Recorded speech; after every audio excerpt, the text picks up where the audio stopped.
Dulu itu saya tuh sempet pernah disetrap sama bapak saya gara-gara rapot saya merah kebanyakan main game. Saya sempet ada kemarahan dalam diri saya gitu loh. Oke, nanti saya akan tunjukkan suatu hari nanti saya akan dibayar karena saya main game. Orang Indonesia katanya memang ahli ya. Oh, dalam hal bekerja sambil bersenang-senang kita ahlinya. Jadi kalau ngomong semua gaming ini, menurut Mas Dennis nih, what is the next phase for gaming? Selamat datang di TETB With Me, sebuah podcast yang menceritakan extraordinary stories from extraordinary individuals yang selalu mempunyai semangat, tidak ada yang tidak bisa. I'm your host, Parwati Surya Udaya.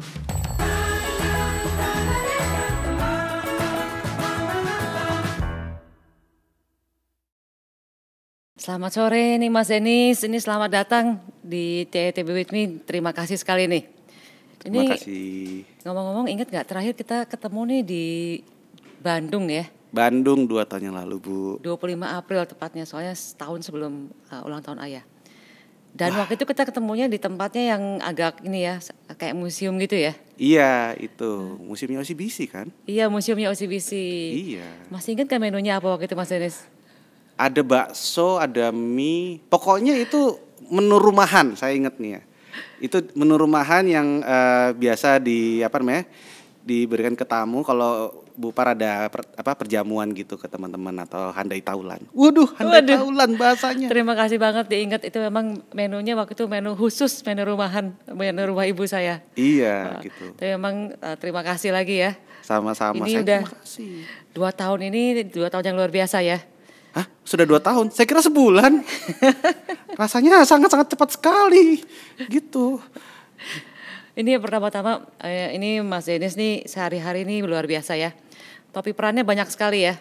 Kalau Iya, dibikin Bu. rak, topinya banyak sekali. Iya. Ini ada peran apa? Sebagai aktor, Iya, terus filmmaker juga, Iya. pembicara pasti. iya. Kemudian di bidang digital juga kayaknya sangat aktif ya. Iya, Bu. Ini sampai gamer juga, Betul, Bu. eksportir juga. Baru belajar, Bu. Baru belajar. Jadi peran apa sih yang saat ini menjadi fokus nih? Satu Mas kata, Dennis? Bu, itu. Satu Bu. kata. Heeh, buat semuanya. Serabutan, Bu. Gitu. Tapi memang sepanjang 2 tahun terakhir memang sepertinya saya harus mengalami itu semua.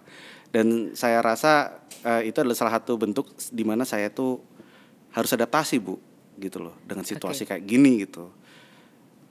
Sebel nggak, Bu, ngeliat 2 tahun terakhir itu?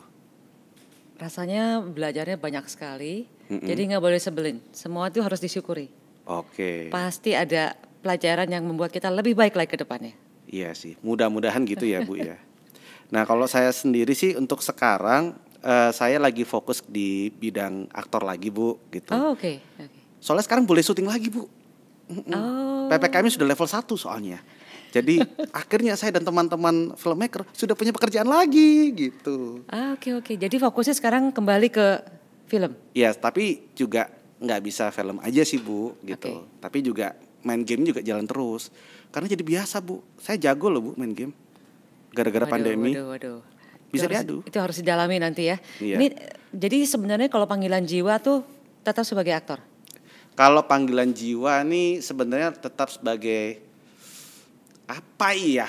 Panggilan jiwa saya itu intinya harus memberikan legacy yang baik gitu di dunia. Dan kebetulan salah satu caranya adalah sebagai aktor. Gitu. Tapi setelah saya pikir-pikir kayaknya bisa macam-macam caranya ya, Bu ya, gitu loh. Bahkan dari berdagang atau berbisnis sekalipun pun juga bisa memberikan impact yang baik gitu. Tapi itu ya, wah banyak banget ya saya belajar dari orang-orang lah pokoknya. Nih kalau gitu kayaknya tadi dari peran-peran itu semua nih pasti banyak yang menantang juga ya. Tapi yang paling menantang yang mana? Dan yang paling nggak kebayang, nggak kebayang seumur umur saya bakal memainkan peran itu. Yang mana tuh Mas Dennis?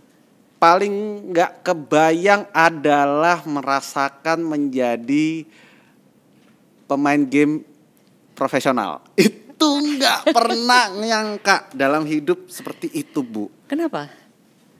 Ya ampun, Bu, dulu itu saya tuh sempet pernah disetrap sama bapak saya gara-gara rapot saya merah kebanyakan main game. Oke. Gitu. Oke, ya kan? Di situ tuh saya sempet ada kemarahan dalam diri saya gitu loh. Oke, nanti saya akan tunjukkan suatu hari nanti saya akan dibayar karena saya main game. Ini memang cita-cita bodoh gitu. Saya tahu itu cita-cita bodoh waktu itu gitu. Saya ngerasanya begitu. Cuma ternyata flash forward di tahun 2021 dan 2020 itu saya ngalamin sendiri gitu loh. Oh ternyata bisa ya. Dan ternyata juga yang mengalami seperti itu tidak hanya saya saja, tapi juga teman-teman content creator game, teman-teman tim e-sports. Bahkan Bu, sekarang itu ada satu aplikasi yang memungkinkan kita sebagai game tester Bu, dan kita dibayar dari Amerika. Orang Indonesia katanya memang ahli ya. Oh, dalam hal bekerja sambil bersenang-senang kita ahlinya. Dan saya bangga menjadi orang Indonesia. Oke, sebelum ke situ Ya. mundur sedikit nih. Ini cerita yang tadi waktu kecil sempat dihukum karena raport Ya. merah kebanyakan main game. Ya. Oke.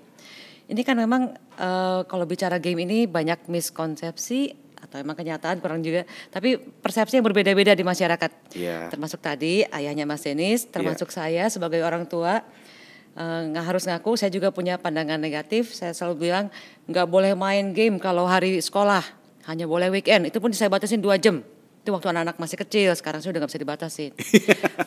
Tapi terus kan kita lihat kan, di Cina juga sudah mulai berlaku di bawah 18 tahun, maksimum 3 jam per minggu Iya, dibatasi. betul. Nah ini sebenarnya gimana sih, harusnya ini tuh sesuatu yang positif atau gimana nih?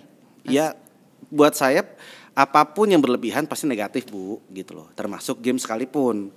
Dan kalau misalkan ada orang tua yang memberikan pembatasan jam bermain kepada anak ya, saya rasa itu masih sah-sah aja dan bahkan harus. Oke. Aman dong Bu. Tapi. Waduh. Wah. Tapi kalau si anak tersebut sudah bisa menemukan cara untuk mendapatkan cuan atau mendapatkan penghasilan dari gamenya, nah mungkin pembatasan tersebut patut dibicarakan ulang atau dinegosiasikan ulang Bu. Karena biar gimana pun emang menjanjikan sih Bu gitu loh. Apalagi dengan perkembangan teknologi sekarang gitu loh. Di tahun depan kita bakal melihat dengan mata kepala sendiri Web 3.0 bakal menjadi semakin mainstream, metaverse semakin mainstream, dan ada satu lagi Bu, play to earn games Bu. Semakin sering kita main, semakin mahir kita main, kita justru malah dapat bayaran Bu. Oke. Jadi memang kan dunia game ini bukanlah dunia game yang seperti zaman saya cuma Tetris pakai konsol itu satu gitu kan ya. Sudah sangat berubah. Kalau kita lihat data juga memang ini sektor entertainment yang terbesar, bukan hanya di Indonesia tapi di dunia ya. Bu, ngalahin film tau gak Bu? Bukan hanya ngalahin film katanya, ngalahin film plus professional sport. Jadi NHL, NBA segala macam itu semua digabung dengan film, kalah sama game ini. Makanya. Nah, memang sangat signifikan. Dan bahkan untuk Indonesia sendiri juga katanya kontribusinya sangat besar ya. Betul, makanya main game Bu. Oke. Tapi ini dulu nih mau nanya dulu, nyambung ke yang tadi. Tapi ini kan katanya juga berbanding lurus dengan spending habit dari para gamernya. Untuk top up lah, tadi untuk apa beli segala macam aksesorisnya. Dan kalau lihat statistiknya kan yang pemain game di Indonesia itu di bawah 18 tahun itu 58%. Iya. Kemudian 41%-nya 19 sampai 29 tahun. Nah ini gimana gitu loh. Ya, memang saya agak-agak di luar itu ya Bu. Saya harus akui saya agak di luar itu. Makanya teman-teman saya tuh masih kuliah, kadang-kadang masih ada juga yang masih ya 20-an akhir, yang masih first jobber mungkin gitu. Macam-macam juga gitu. Cuma kalau kita ngomongin spending habit, ini mesti hati-hati nih ngomong sama orang Bang soalnya. Kalau kita ngomongin spending habit, ya memang beragam juga Bu. Kebanyakan dari teman-teman gamer itu mengeluarkan uang itu untuk in-game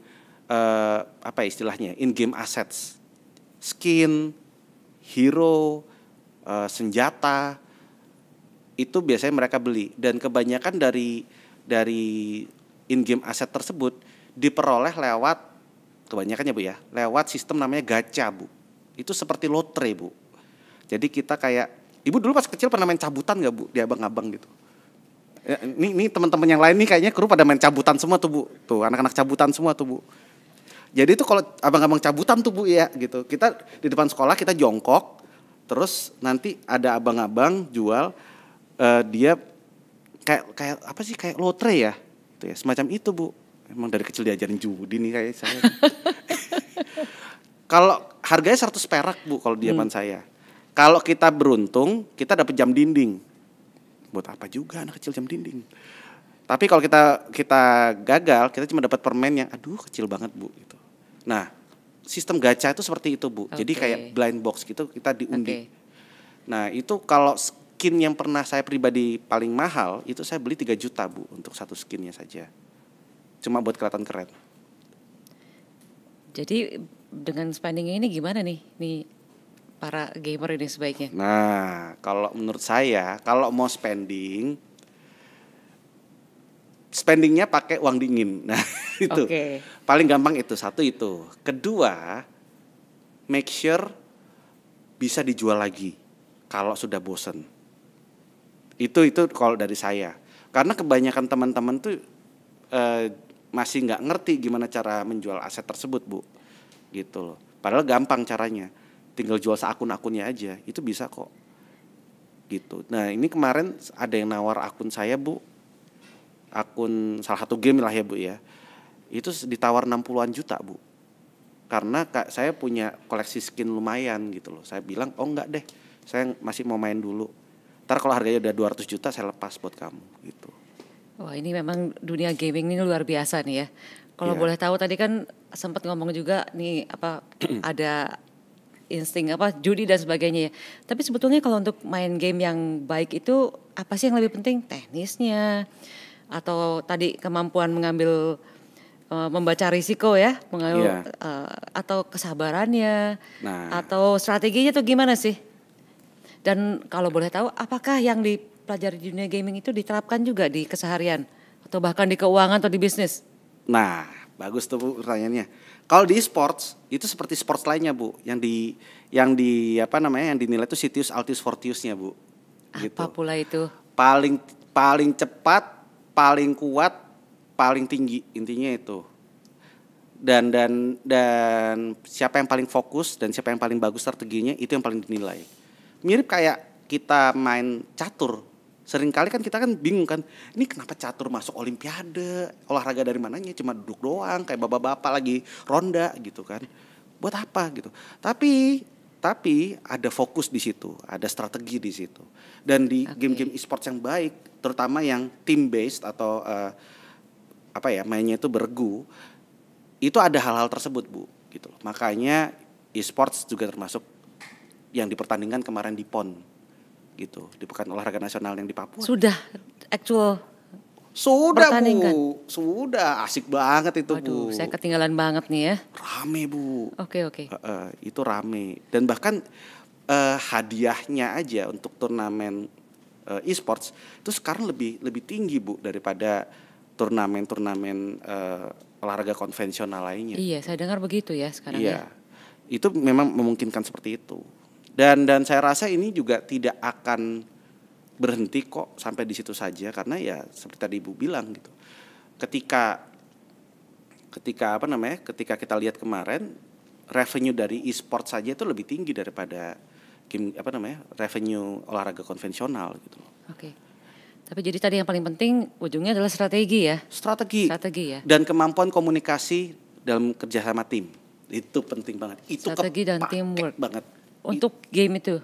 Untuk game itu, dan itu sangat kepake buat di dunia nyata Bu. Soalnya kalau untuk ibu-ibu yang lihat anaknya main itu, yang kelihatan cuma anaknya dan gadget gitu loh. Nggak nyangka itu bahwa itu berinteraksi dan sebagainya ya. Iya, justru ibu-ibu dan bapak-bapak itu harus lebih tenang dan lega kalau anak-anak itu sambil ngomong. Pas lagi main, dia sambil ngomong. Oke. Berarti dia lagi bicara dengan sesama pemain lainnya. Oke. Ya, tapi jangan nyampah juga ngomongnya, jangan sumpah serapah gitu. Itu juga jadi masalah juga sih. Iya benar. Terlalu banyak bocil toksik ya di Indonesia ini. Betul, saya mengalami sendiri soalnya. Tapi sepakat sih. Iya. Ini sharing dari pengalaman sendiri juga, karena anak saya juga main game. Saya nggak ngerti dunia game. Tadi kan saya cuma taunya Tetris doang. Iya. Saya khawatir karena dia bisa berjam-jam spending di game itu sampai saya minta kakaknya yang memata-matai karena harapannya lebih nyambung gitu ya. Iya. Dan ternyata setelah kakaknya memata-matai dia balik, nggak apa-apa mam, suruh main aja. Maksudnya itu dia bikin spreadsheet, dia bikin strategi itu semua sama saya kerjaan saya katanya. Saya sampai oh oke. Iya. Makanya saya biarkan dia main game. Iya Bu. Somehow teman-teman gamer yang apa ya, yang memang seperti itu, ya seperti anaknya Ibu, itu nantinya bakal cocok jadi kapten lapangan atau kapten regu gitu, atau bahkan manajer. Oke, jadi memang Gitu, sebenarnya manajer. gaming itu kan bisa memberikan banyak manfaat juga ya, Mas Bisa, Denis ya. bisa. Jadi termasuk mendorong, membantu belajar. Contohnya kita tuh di training kita selalu bilang, kita bisa nggak sih masukin gamification supaya orang tuh lebih terpacu untuk belajar, lebih mudah untuk belajar gitu ya. Iya. Ketika kita main tuh emang karena kita jadi aktif kan Bu. Ada masalah yang harus di solve, tapi solvingnya itu fun dan bisa bareng-bareng, itu seru Bu. Itu yang bikin gamification itu di bidang-bidang yang non game pun menurut saya jadi lebih lebih diminati gitu loh. Plus ditambah lagi gamer itu cenderung completionist Bu. Maksudnya? Gamer itu cenderung completionist. Completionist itu maksudnya adalah dia yang ingin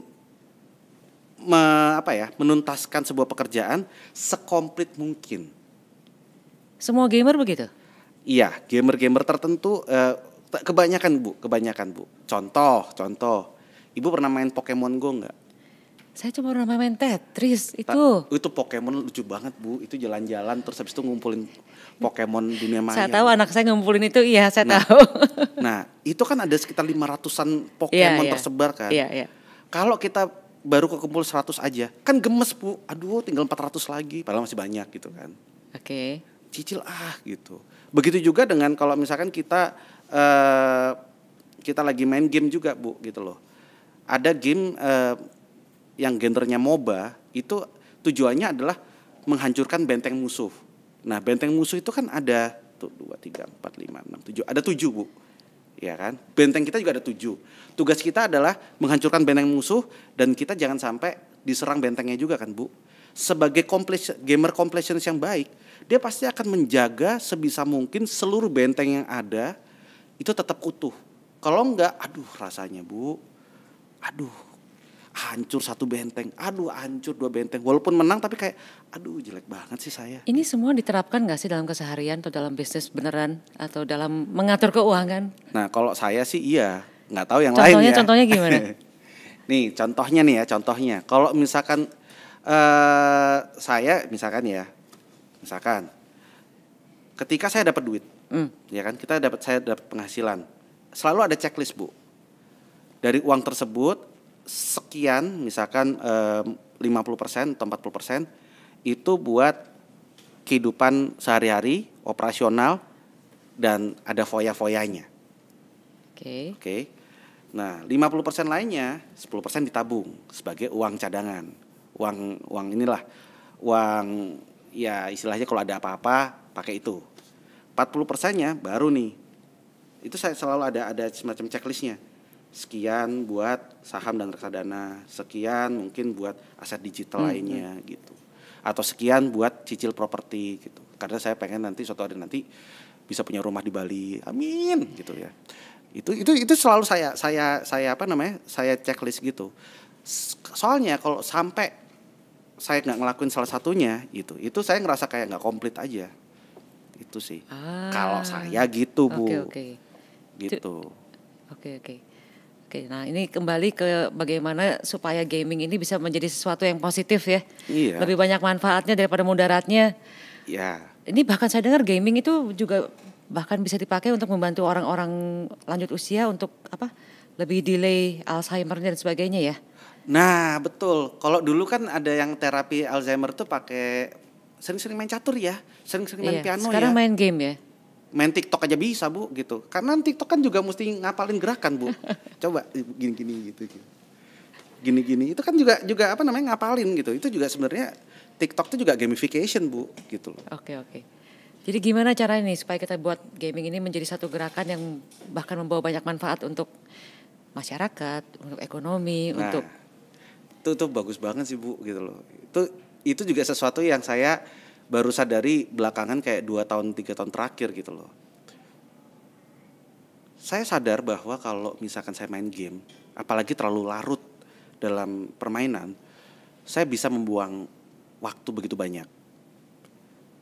Dan membuang waktu begitu banyak itu adalah suatu hal yang paling anti dilakukan sama investor. Karena investor itu saya tahu banget mereka mengandalkan waktu juga sebagai modal mereka.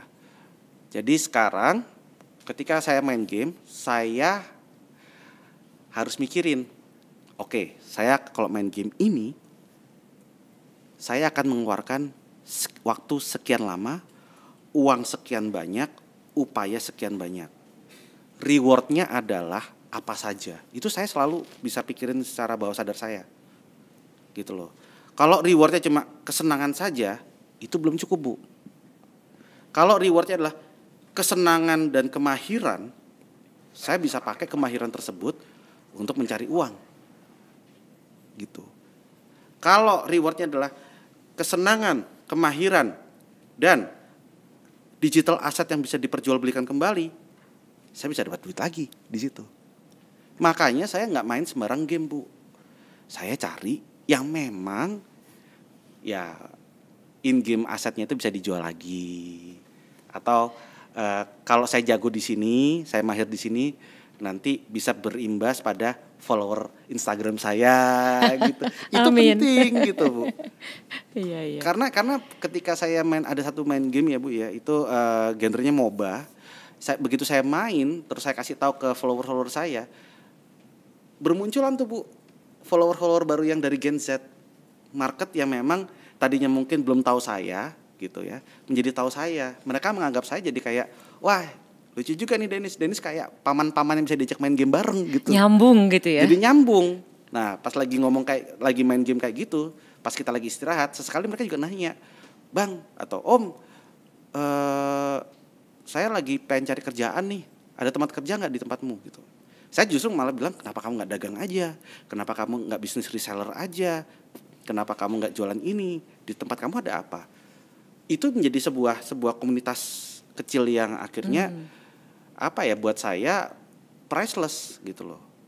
Di situ saya merasa bahwa apa yang saya bangun dari hobi saya menjadi tidak sia-sia, menjadi tidak sekedar buang waktu aja. Saya justru sekarang menghindari game-game yang udah aset digitalnya tidak bisa dijual ulang, terus kita harus grinding atau istilahnya itu harus berlama-lama di dalam game tersebut, tapi tidak dapat reward jelas, itu saya males gitu loh. Kalau rewardnya itu adalah saya bisa membentuk komunitas yang solid, saya rasa itu sudah awal yang bagus gitu loh. Karena dari komunitas tersebut kita nggak tahu loh Bu, itu salah satu follower saya itu akhirnya ngasih tahu saya ada tanah murah soalnya di dekat rumahnya. Itu kan lumayan Bu. Jadi dapat business lead juga ya. Iya. Business networking ya sekalian ya. Bu, main game online Bu lebih murah daripada main golf Bu. Makanya harus dicoba nih kayaknya main game online ya. Iya. Ya nggak apa-apa kalau mau main golf juga gitu loh. Cuma kalau pas lagi mager, lagi hujan, lagi PPKM lagi gitu, main game online asik Bu. Saya kebetulan dua-duanya enggak, jadi Oke, tapi akan harus dicoba ya. Nah, itu yang ditunggu. Jadi kalau ngomong semua gaming ini, menurut Mas Dennis nih, what is the next phase for gaming? The next phase for gaming itu ketika sudah masuk ke dalam dunia web 3.0 ya, pastinya fase pertama adalah play to earn games Bu.